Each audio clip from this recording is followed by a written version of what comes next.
দেশের সর্ববৃহৎ জলপাইয়ের হাট বসে উত্তরের জেলা পঞ্চগড়ের দেবীগঞ্জে। মৌসুমী হাটে প্রতিদিন বেচাকেনা হয় ৩০০ টন জলপাই। মান ভালো হওয়ায় এই অঞ্চলের জলপাই রপ্তানি হচ্ছে বিদেশে, যা খুলে দিয়েছে অর্থনৈতিক সম্ভাবনার নতুন দুয়ার।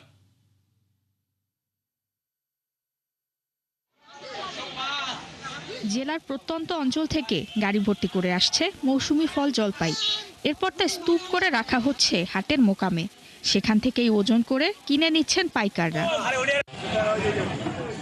এমন দৃশ্য দেখা যায় পঞ্চগড়ের দেবীগঞ্জ উপজেলার দেবদাদুতলায়, যেখানে প্রতি বছর সেপ্টেম্বর থেকে ডিসেম্বর এই ৩ মাস বসে দেশের সবচেয়ে জমজমাট জলপাইয়ের হাট। গাছ থেকে জলপাই কিনে নিয়ে আসে, মহাজনের কাছে জলপাই কেজি হিসাবে 18 টাকা কেজি হিসাবে বিক্রি করলাম। আমার বাসায় একটা জলপাই গাছ আছে, 1000-3 টাকা বিক্রি হবে। আমি এখানে আসছি টাকা নেওয়ার জন্য। আর এমাল যাচ্ছে, আপনার সিলেট যাচ্ছে, চিরাং যাচ্ছে, হাজীগঞ্জ যাচ্ছে, নিমসা যাচ্ছে, নারায়ণগঞ্জ যাচ্ছে। দেবীগঞ্জে আমরা মাল ওখান থেকে গাছ বাগান কিনিয়া সব ধরিয়ে আসিয়া এখানে বিক্রি করি। সকাল থেকে সন্ধ্যা পর্যন্ত ক্রেতা বিক্রেতার আনাগোনায় মুখর থাকে এ হাট। ৩০ থেকে ৪০ টাকা কেজি দরে প্রতিদিন বিক্রি হয় ৬০ লাখ থেকে ১.৫ কোটি টাকার জলপাই। বাংলাদেশের সবচেয়ে বড় হাট জলপাইয়ের। এখান থেকে জলপাই নিয়ে যে আমি নিজে প্রসেস করি, ইউরোপে রপ্তানি করি। জলপাই কেনার জন্য আমরা প্রাণ কোম্পানি দিয়ে জলপাইগুলো সাপ্লাই দিই। বাংলাদেশের মধ্যে বৃহত্তম এই জলপাই হাট এটা।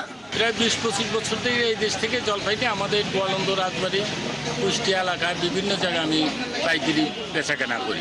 দেশের চাহিদা মিটিয়ে এ জলপাই রপ্তানি হচ্ছে বিদেশেও। লাভ ভালো হওয়ায় বাণিজ্যিক চাষে আগ্রহী হচ্ছেন কৃষকরা, আর তাতে সহযোগিতা করছে কৃষি সম্প্রসারণ অধিদপ্তর। বাংলাদেশের বিভিন্ন জেলা থেকে এখানে ক্রেতা এবং বিক্রেতারা আসছেন এবং প্রতিদিন প্রায় কোটি টাকার এখানে জলপাই ক্রয় বিক্রয় চলছে। এতে কৃষক এবং ব্যবসায়ীরা যেমন লাভবান হচ্ছেন, তেমনি অর্থনীতির একটি নতুন সম্ভাবনা তৈরি হচ্ছে।